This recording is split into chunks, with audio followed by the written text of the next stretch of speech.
할렐루야. 주의 축복 여러분과 함께 할 줄로 믿습니다. 양옆으로 좀 멀리 떨어지신 분은 좀 멀리라도 인사를 나누세요. 반갑습니다. 인사 좀 나누시죠. 예, 그래요. 예. 오늘은 이 창립 7주년입니다. 7주년이 보니까 2부 예배 참석하시려고 많이 저기 하셨는지 아무튼 하나님의 은혜로 7주년 7년 동안 지금까지 지켜주신 하나님께 영광을 돌립니다. 우리 잠깐 동영상 준비한 게 있는데요. 동영상 준비한 것을 보고 그 다음에 말씀을 전하도록 하겠습니다. 어느 날 문득 당신이 찾아온 푸르른 저 숲속에 편안하게 쉴 수 있는 곳을 찾아 당신이 지나온 이 거리는 언제나 낯설게 느껴 그 어디에도 평화 없네 참 평화 없네 그렇지만 당신의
박수로 사는 경험입니다.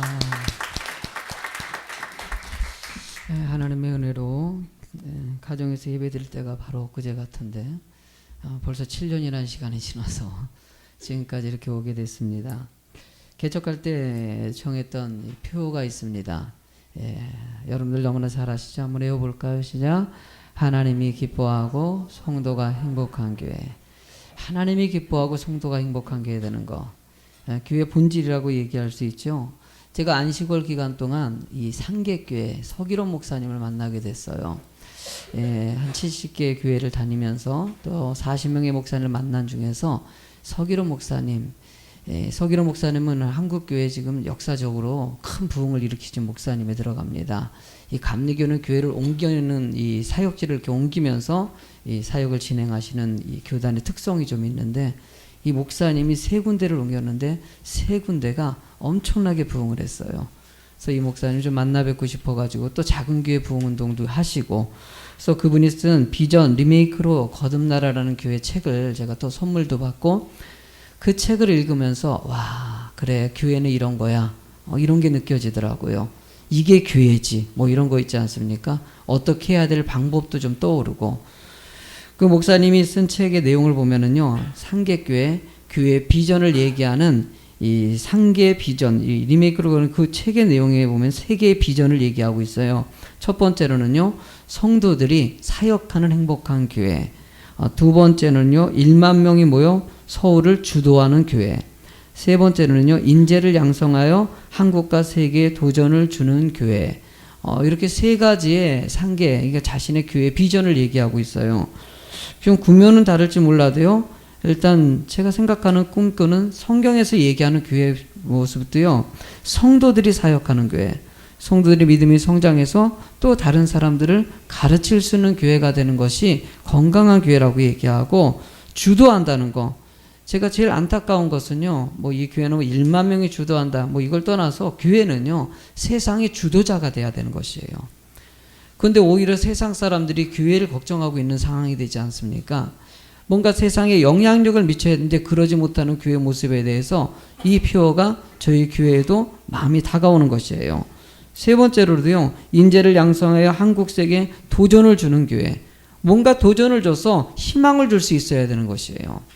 저도 예수비전교회 행복해 목회 모임을 하면서 목사님들이 이번 주에도 이제 목사님들 또 행복해 모임이 있어요. 주보에 광고가 안 들어갔네요. 목요일 날 진행하는데, 이번에는 또 성도들까지 와가지고, 원래는 지난주에 끝났어요, 행복화가. 그런데 목사님이 한 번만 더 해달라 그래가지고 이번에 특별히 모임이 또 한 번 진행돼요. 목사님이 뭔가 교회를 위해서 같이 도전을 받고 서로 해보려고 애쓰는 교회 모습 보면서 참 이거 괜찮다라는 생각이 들어요. 뭔가 문제가 있다면은요, 문제를 고쳐가지고 건강한 교회가 되기 위해서 애를 써야 되는 거. 저는 우리 예수비전교회가요, 한국의 샘플이 됐으면 좋겠습니다. 뭔가 이 교회가 우리 성도님들이 샘플이 돼서, 성경에서 얘기하는 모든 성도들은 다 샘플이었거든요. 가가지고 어딜 가나 주의 복음을 증거하고 놀라운 영향력과 또 다른 교회 모습이 만들어졌거든요. 이스라엘 백성들이, 유대주의자들이 기독교를 핍박해서 스데반 집사를 죽였을 때 이 모든 성도들이 흩어졌어요. 그게 디아스포라라고 얘기합니다. 흩어졌는데 그 흩어진 사람이 가는 곳에 교회가 세워지는 것이에요. 그래서 세워진 교회가 안디옥 교회 아닙니까? 하나님께서는요, 이런 영향력이 나오기를 원하신다는 거예요. 그냥 받고 말씀만 듣고 주일마다 은혜 받고 끝나는 것이 아니라 여러분들도 세상에 빛과 소금의 역할을 감당할 수 있는 그런 믿음의 모습이 좀 대주라는 것이죠. 이런 의미에서 우리 서기론 목사님이 얘기하는 이 인재 양성으로 세계에 도전을 줄 수 있다. 저는 상당히 마음에 다가왔습니다. 목사님 뭐 그렇게 끈끈한 게 아니라, 내 믿음도 이 모양인데 무슨 남해가 어쩌고, 다 이러고 있어요 지금 한국의 교회는요. 어느 사람이 다른 사람들의 구원을 갖다 초청할 수 있고 그 사람에게 복음 제시를 몇 명이나 할 수 있겠습니까? 한국의 교회에 성도들의 좀 영향력들이 나와야 된다는 좀 생각을 좀 하게 됩니다. 저는 이 본문의 말씀, 이 창립주일 때마다 좀 본문의 말씀을 계속 설교했습니다. 이 말씀이 저에게는 너무나도 중요한 것이기 때문에 이 말씀을 바로 새겨서 여러분들이 진정한 하나님이 기뻐하는 성도들이 꼭 되실 줄로 믿습니다. 우리 첫 번째로 알아야 될 것은요, 말씀이 중심이 되는 교회입니다. 말씀이 중심이 되는 교회. 여러분들 건강한 교회는 어떻습니까? 때로는 요즘의 흐름을 보면은요, 작은 것이 건강한 것으로 얘기하는 경우가 있어요. 여러분들 작다고 다 건강할까요? 숫자가 적다고 해서 건강한 교회가 되는 것이냐? 아니에요. 말씀 중심으로 서 있는 교회가 건강한 교회인 것이에요. 작아도요 건강하지 않은 교회가 있고 커도 건강하지 않은 교회가 있어요. 커도 말씀 중심으로서 건강한 교회들이 있어요. 교회가 규모가 크건 적건 이게 중요한 것이 아니라 숫자가 20명이 되고 150명이 되고 300명이 돼야 된다 이런 조건이 아니라 교회가 말씀 안에서 바로 서 있을 때 그것이 건강한 교회라고 얘기하는 것이에요. 본문의 42절의 말씀을 저는 너무나 중요한 말씀이라고 생각합니다. 읽어보실래요? 시작. 그들이 사도의 가르침을 받아 서로 교제하고 떡을 떼며 오로지 기도하기를 힘쓰니라. 그들이 누구의 가르침을 받아? 사도의 가르침을 받아. 쉽게 말하면 말씀을 받아가지고 교제하고 떡을 떼고 기도하고 거기서 표적이 나타나고 믿는 사람들이 함께 있어 물건을 서로 통용하고 쉽게 말하면 말씀은 들은 대로 그 말씀에 실천했더니 주의 뜻이 이루어지고 교회가 건강하게 성장했다는 것이에요. 그러니까 교회는요 말씀이 중심입니다. 말씀이 중심입니다. 여러분의 인생에 말씀이 늘 따라다녀야 되고요. 그 말씀이 하루에 묵상이 돼야 되고 어떻게 하면 이 말씀을 지키기 위해서 애를 써야 될까? 양육교육을 하면은요 맨 마지막 교육이 경건의 삶이에요. 하루하루를 시작할 때 한 20분 정도나 30분 정도 새벽 예배를 못 나오신다면은 집에서라도 말씀을 읽고 그 말씀을 통해서 나에게 요청하는 것이 무엇인지를 묵상하고 그러면서 인생을 살아갈 수 있는 성도가 되는 거. 어느 순간에 썬데이 크리스찬이 너무나 점점 늘어나고 있어요. 그냥 주일날에 한 번만 예배 드리고 막 이렇게 살다 보니까 하나님이 정말 나와 동행하시는 건지 정말 이 세상의 모든 것이 하나님의 뜻 안에서 움직이는 것인지 자꾸 놓쳐버리게 돼 있어요. 하나님은 살아계신 분이십니다. 하나님은 우리와 동행하십니다. 그 하나님이 계시기 때문에 우리는 늘 그 주님과 동행하면서 살아갈 때 진정한 축복의 삶이 될 수 있다고 가르쳐주는 것이에요. 그래서 여러분들 교회가 이번 12월 달도 기도의 달 월마다 무슨 특별한 그런 이 이름을 넣긴 하지만은요 동행하는 것의 기본은 기도입니다. 그래서 새벽 기도회라든지 철야 기도라든지 순간순간 나오셔가지고 기도할 수 있는 성도들의 모습이 되는 것은 성도의 너무나도 중요한 부분이 될 수 있다는 것이에요. 나는 여러분들이 말씀 중심으로 늘 주님과 동행하는 그런 성도 되실 줄로 믿습니다. 이런 성도들에게 무슨 뜻이 어떤 일이 벌어집니까? 43절의 말씀에 보면요 사람들마다 두려워하는데 사도들로 말미암아 기사와 표적이 많이 나타나니 하나님의 능력이 나타난다는 것이에요. 교회는요 여러분들의 삶과 우리 삶 가운데 능력이 있어야 돼요. 여러분들을 통해서 증거돼야 된다는 것이에요. 저는요 우리 예수비전교회 보면은요 참 은혜가 있어요. 왜냐하면은 아무것도 없는 저같이 가진 것도 없고 출신도 별 볼 일 없어요. 저 같은 경우는요 가진 것도 없고 그렇게 부족한데도 불구하고 뭔가 특별한 외국 유학 갔다 온 것도 아니고 돈이 많은 것도 아니에요.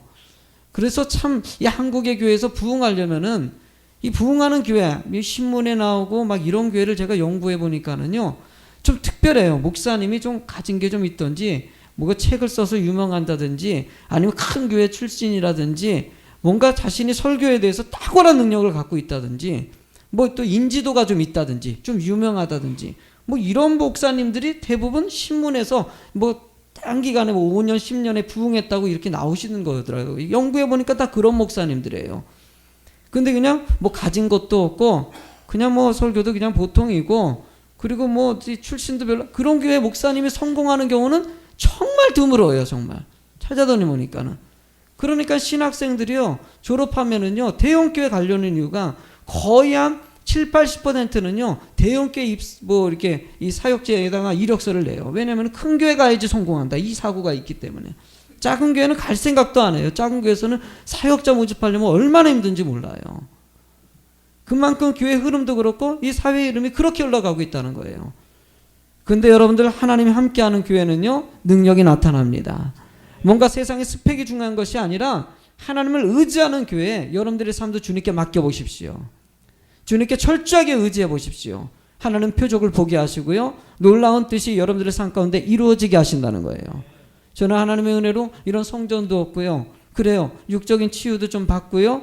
여러분들의 인생 가운데 이런 은혜 가운데 예배 드리는 것은 저에게 큰 축복입니다. 그것을 어디서 왔을까? 내가 잘나서가 아니라 하나님은 그래도 우리 성도님과 철저하게 하나님을 의지하고 믿음으로 갔기 때문에 하나님이 조금 우리들의 길을 좀 열어주시고 표적을 조금 보게 하신 것이죠. 앞으로도 여러분들의 인생에 주님의 능력이 여러분들에게 나타나는 그런 교회 꼭 되시기 바랍니다. 이런 성도들이 있을 때 44절의 말씀같이 믿는 사람들이 다 함께 있어 물건을 통용하는 은혜가 있는 것이에요. 그래서 교회는요, 함께 있고 싶어져요. 뭔가 있고 싶고 교회 오고 싶고 여러분들이 좀 그랬으면 좋겠어요. 여러분들 목사가요, 여러분 우리만 앞에다가 난로도 설치하고 막 이 꽃도 장식하고 이 커피도 이렇게 해서 이렇게 하고 로비에다가 신경을 쓰는 게 뭔지 아십니까? 성도들이 좀 교회에 오게 하려는 어쩌면은 여러분들 거기 세팅하는 것을 통해서 메시지를 담은 거예요. 그러니까 목사 이렇게 세팅해 놓으면은 여러분들이 좀 교회에 오라는 거예요. 교회 와가지고 난로에서 고구마도 구워 먹고 라면도 구워 먹어도 좋다는 것이에요. 커피 갖다가 마시면서 이리저리 뭐 얘기도 나누고 뭐 이렇게 막 그런 교제도 나누라고 그렇게 목사가 꼭 말로 하는 것이 아니라 이렇게 모양으로 보여주는 것이에요. 여러분들이 끄덕끄덕 하는 분이 몇 분이게 그게 그거였구나. 그게 그거였구나라는 분이 그게 그거였어요. 뭔가 성도들이 좀 교회에 오길 바라는 이 목사의 마음이 있어가지고요. 왜 화단 관리를 하겠습니까? 봄, 가을로 왜 꽃을 갖다 우리 교회는 왜 입구에다 그렇게 꽃을 갖다 옷이라는 거예요. 꽃이 어디 그냥 꽃박람회 갈 게 아니라 이 예수 꽃박람회 옷이라는 거예요. 와가지고 그냥 오셔가지고 꽃 보면서 커피 마시고 카페 같진 않지만은 카페 비스무리 하지 않습니까? 와가지고 그래서 교제 나누고 은혜를 나오는 거 모이기에 힘써가지고 서로 또 내 거 가져와가지고 나누기도 하고 집사님 나 이번에 우리 아들 이 옷 다 커가지고 옷이 이제 이 옷 입을게 하면서 서로 나눌 수도 있고 내 소유를 팔아서 줄 수도 있고 얼마나 아름답습니까? 교회는 이런 교회가 돼야 되는 것이에요. 두 번째로 교회 모습은요, 행함이 있는 교회예요. 여러분들 야고보서 2장 14절에 보면은요, 여러분들 너무나 잘 아는 말씀이죠. 읽어보실래요? 시작. 내 형제들아, 만일 사람이 믿음이 있노라 하고 행함이 없으면 무슨 유익이 있으리요? 그 믿음이 능히 자기를 구원하겠느냐? 17절에도 똑같이 있습니다. 시작. 이와 같이 행함이 없는 믿음은 그 자체가 죽은 것이라. 아멘. 어떤 것이라고요? 죽은 것이다. 죽은 것이다. 행함이 없으면 그것이 믿음이 아니다. 이거라는 것이에요. 여러분들 주의 교회는요, 이런 액션들이 나와야 되는 것이에요. 제가 이 개척하고요, 우리 교회는 이제 3년 만에 교회가 자립을 했어요. 개척하고 외부의 도움을 받을 수밖에 없었어요. 뭐 어렵다 보니까. 근데 개척하고 한 1년 정도 됐을 때 교회가 한 7, 8개월 됐을 때부터 교회가 아주 어려워졌어요. 정말 아주 극도로 어려워졌어요. 뭐 바닥이 나고 부도가 날 정도로 갔으니까는요. 그때 이제 저는 이제 교회 편지도 보내고 막 이런 일이 있었어요. 뭐 좀 도움을 달라 이런 편지도 보내고 해서 실제로 그래도 한 10몇 교회 도움을 부족했는데 그래도 한 교회에서 10만 원을 참 이게 돕는 게 별로 안 도와주더라고요. 그래서 우리 교회도 되도록이면 요청 들어오면 도우려고 좀 애를 써요. 어쨌든 그렇게도 10만 원 도움받고 또 5만 원 도움받고 10,000원 도움받고 뭐 이래가지고 우리 교회가 근근히 이어갔어요. 근데 뭐 서울에서 어떤 목사님이 우리 지방의 목사님이셔요. 지방의 목사님이 연락이 온 거예요. 연락이 와가지고 목사님 혹시 이번에 김장 필요하냐고 너무나 고마운 거예요. 모아가지고 근데 지금 김장이 안타까우니까 그래서 가가지고 이 서울 강서구에 가가지고 화곡동에 가가지고 목사님 만나가지고 뭐 이렇게 식사 대접도 받고 힘내라고 하면서 김장을 이렇게 주시더라고요. 그거 이렇게 받아가지고 오는데 얼마나 기뻤는지 몰라요. 또 그런 연락 올 때마다 감사해요. 정말 기뻐요. 또 어떤 목사님이 또 우리 지방의 목사님이 또 연락이 왔어요. 근데 연락이 왔는데 잠깐 오라는 거예요. 그 목사님 느낌이 있잖아요. 그 오라 그럴 때는 먼 광명시까지 오라 그랬으니까는 그래가지고 차 타고 이리저리 해가지고 광명시까지 갔어요. 그때 잘 왔다고 그러면서 앉으라고 그러더라고요. 그래서 이게 지금 너무나 감사하고 불러줘서 그러더니 앉혀놓고 얘기하시더라고요. 힘들지? 그렇지 힘들죠. 뭐 다 애쓰고 있습니다. 목회는 이렇게 해야 되는 거야. 1시간 동안 설교하시더라고요. 그래서 이렇게 하는 거야. 무릎 꿇어야 돼. 하나님만 의지해야 돼. 그리고 모든 거 맡기고 열심히. 근데 머릿속에는요, 그 얘기 들으면서 언제 돈 주나. 참 인간이 못했어요. 참 인간이요. 진짜 못했. 나도 그러지 말아야 되는데 교회가 너무 힘들다 보니까는 그냥 오늘 좀 주시겠지. 근데 딱 얘기 다 끝내고요. 그러면 잘 가. 그러고 그냥 너무나 그냥 그 고맙지요. 1시간 동안 저에게 이제 좋은 얘기 해주셨어요. 좋은 얘기. 그 목사님이 우리 지방회 때마다 만나요. 그 만날 때마다 그냥 그 목사님 보면은 고맙지요. 고맙지요. 그런 교훈의 말씀을 거기까지 불러가지고 그렇게 1시간 동안 이 성경 중심으로 살고 목사가 먼저 무릎 꿇어 맞는 말이에다 그러고 살았고요. 그런데 그냥 그 얘기 또 가고 그냥 보내니까요. 오면서요. 그냥 속상한 거예요, 괜히. 그리고 그게 뭐 안 준 게 속상한 것보다는요. 1시간 동안 내 머릿속에 돈바라고 있었다는 이 내 모습이 좀 초라하게 느껴지는 거 그런 거 있잖아요. 그러니까 그때가요. 그게 사람이 참 묘한 그 뉘앙스가 있어요. 사람이. 그게 괜히 초라해지는 거 있잖아요. 막 그냥 초라해지고 막 괜히 비참해지고 내가 왜 여기까지 뭐 이런 생각도 들기도 하고. 그런데 죄송합니다. 유치하죠 목사가. 뭐 좀 그랬어요. 그런데 돌이켜 보니까 참 그래. 그 목사님 이제 말로 하는 것도 좋지만은 행동이 참 중요하다. 누군가를 이렇게 도와줄 수 있는 거 힘들 때 이번에도 우리가 어떤 목사님이 교회가 어려워져 가지고 쌀 나누기 행사하자 그래서 쌀을 갖다 지난주에 이렇게 좀 팔아서 이렇게 해라. 뭐 재정부 얘기했더니 돈이 잘 아직까지 안 고친 분이 몇 분 계시다. 일단 돈 먼저 보내라고 내가 재정부에다가 뭐 그런 게 아니라 돈 먼저 보내라고. 그쪽은 지금 돈이 급하다고. 뭐 이런 거 저런 거 따지지 말고 먼저 빨리 보냈으면 좋겠다고 부탁을 드렸어요. 뭔가 힘들 때는요. 참 중요한 것은요. 성경이 요구하는 것은 행위입니다. 행위. 행위가 행동으로 따라지는 거. 말도 중요합니다. 나쁘다는 게 아니에요. 그러나 행동으로 뭔가 보여줄 수 있는 교회가 되는 것이 더 중요하다는 것이에요. 여러분들 5절 말씀을 읽을까요? 시작.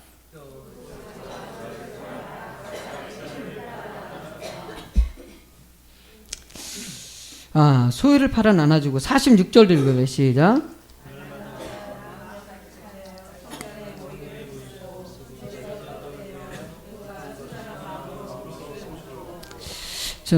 조경호 목사님이라고 이 교회 하나님의 비밀이라는 책이 있습니다. 이 책에서 보면은요, 우리가 무엇을 바라봐야 될지, 자꾸 우리는 신앙생활하면서 곁길로 가는 경우가 많이 있어요. 하나님이 기뻐하는 길인데도 불구하고 그렇지 않을 때가 있어요. 조지 베벌리 슈어라는 사람이 있어요. 이 베벌리 슈어라는 사람이 성가대에서 열심히 봉사하고 대학생 생활을 하고 있었어요. 그런 상황 가운데 이 책의 내용을 읽으면서 이 목사님이 이 얘기를 꺼내면서 정말 우리가 이런 상황에 있을 때 어떤 판단을 해야 될지 뭐 이런 것들을 얘기해 주고자 하는 것이겠죠. 이분이 대학 생활할 때 경제 공황이 와서 너무나 어려워졌습니다. 사회도 어려워지고 공부하기도 어려워지고 여러 가지 환경이 어려워진 거예요. 이렇게 어려운 상황 가운데 처하자 그가 아무래도 난 돈 벌어야 되겠다. 지금 성가대 쓰는 것도 중요하지만은 돈을 벌어야 되겠다. 그리고 당시에 방송국에 큰 방송국에다가 이력서를 냈어요. 근데 1,500명이 신청을 한 거예요. 이게 경제가 어렵다 보니까 얼마나 어렵겠습니까? 근데 1,500명 중에 이 사람이 합격을 했어요. 너무나 기뻐가지고 감사하다고 기쁘다고 엄마한테 와가지고 하면서 잠을 못 이루면서 기뻐하는 거예요. 그거 합격된 것 때문에. 그러니까 엄마가 그 모습을 보면서 아들이 정말 하나님 은혜 가운데 살아가길 원했었는데 세상에 그거 직장에 하기가 합격된 거 보고 저렇게 기뻐하는 거 보고 좀 마음이 좀 그랬던 것 같아요. 그래서 엄마가 10년 동안 늘 묵상했던 시를 갖다가 넘겨줬어요. 넘겨주면서 아들에게 아들아, 아빠, 엄마는 나는 이렇게 살았고 너도 이렇게 살았으면 좋겠다. 그러면서 그 시의 내용이 뭐냐면은요, 주 예수보다도 귀한 것은 없네. 이 노래예요. 우리 이 찬양 아시죠? 주 예수보다도 귀한 것은 없네. 이 세상 불비와 바꿀 수 없네. 영생을 내대신 돌아가신 그 놀라운 사랑 잊지 못해.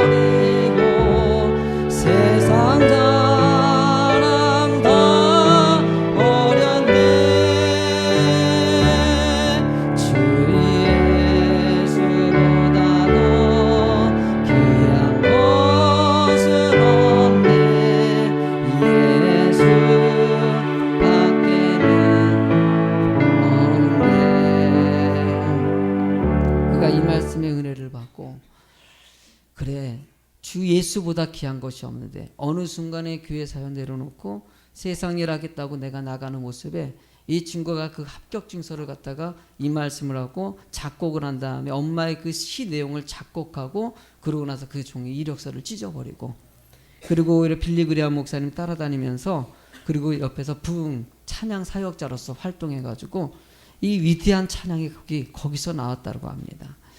여러분, 이 얘기하면서 조경호 목사님이 이 책의 내용에서 얘기하는 것은 교회는 하나님이 우선이 되는 것을 놓치면 절대 안 된다는 거.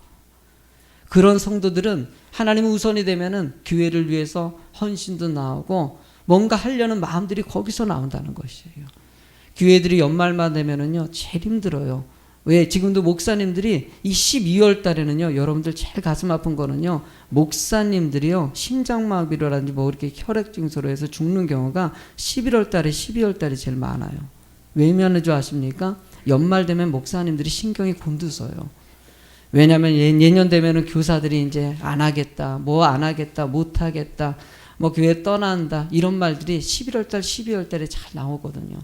그럼 목사는 뭔가 일을 진행해야 되는데 교회 마음 모아주는 사람들은 없고, 그리고 목사는 너무나 힘들기 때문에 우리 행복회 목사님들도 만나가지고 얘기하면요 그 얘기가 대부분이에요. 너무 힘들 때라고. 그래서 제가 행복회 목사님들에게도 이때 정신 바짝 차리시라고, 절대 놓치지 말라고, 긴장 놓치지 마시고 우리 하나님만 바라봅시다. 하나님만 바라봅시다. 여러분들의 인생도 주님 바라보는 성도가 되실 줄로 믿습니다. 주님이 중심이 되면 뭔가 그래도 교회를 하려고 애를 쓰는 마음이 내 마음속에서 하지 말라 그래도 나오게 돼 있어요. 최근에 양육 끝나고 나서 우리 집사님 한 분이 졸업여행을 갔는데 저는 이제 식사비가 정말 많이 나왔어요. 그런데 나오는데 식사비를 본인이 지급을 다 해버렸다는 거예요. 돈을 원래 모아서 하는 거예요, 이게요. 혼자 다 끝내버렸다. 언제 가셔서 했는지.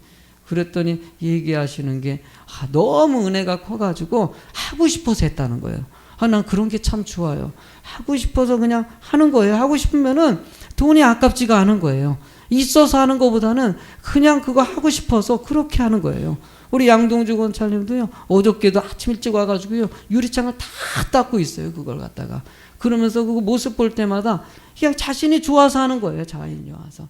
누가 뭐라 그래도 그냥 내가 좋아가지고 이 목발 짚고 와가지고 거기서 유리창 닦고 쩔뚝쩔뚝거리면서 유리창 닦고 있는 거예요. 어제 저녁에도 화장실 가서 청소하시는 모습 보고 내가 참 감사했어요. 그 들고 왔다 갔다 하면서 뭔가 화장실에 청소하려고 애를 쓰는 모습도 보면서 은혜가 있으면 하게 돼 있어요. 억지로 되는 것이 아니라는 것이에요. 나는 여러분들 행함이 나온, 은혜로 행함이 나오는 여러분이 되시기 바랍니다.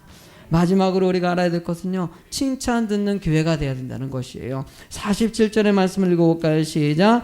하나님을 찬미하며 또 온 백성에게 칭송을 받으니 주께서 구원받는 사람을 날마다 더하게 하시니라. 하나님을 찬미한다는 것은요, 앞에 말씀대로 살아가는 성도가 하나님을 찬양하며 영광 돌리는 성도의 모습이라는 것이에요. 그러고 나서 그렇게 영광 돌리는 사람들은 세상에서도 칭찬을 듣는다는 것이에요.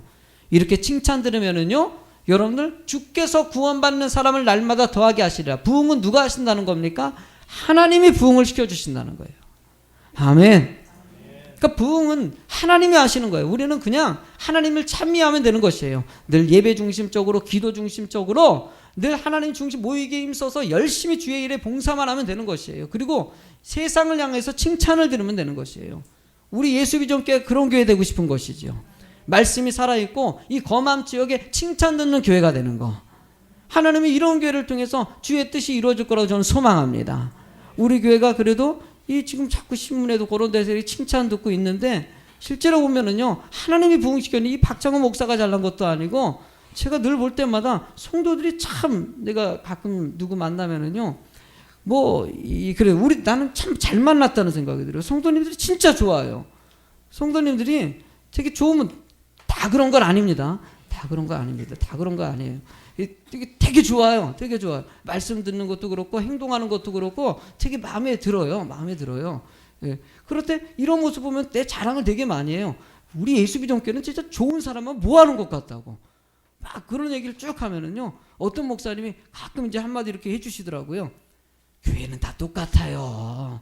교회는 다 그렇겠는데 목사님 교회가 하나님 말씀 안에서 바로 서 있나 보네요. 이 말이 정답이에요. 우리 교회라고 뭐 특별한 성도가 어디 있겠습니까? 다 그 성도가 그 성도지요. 말씀 안에서 함께 애를 쓰니까는요, 이뻐 보이고요, 충성하고요, 열심을 하는 것이겠죠. 나는 여러분들이 그런 은혜의 삶이 꼭 되실 줄로 믿습니다.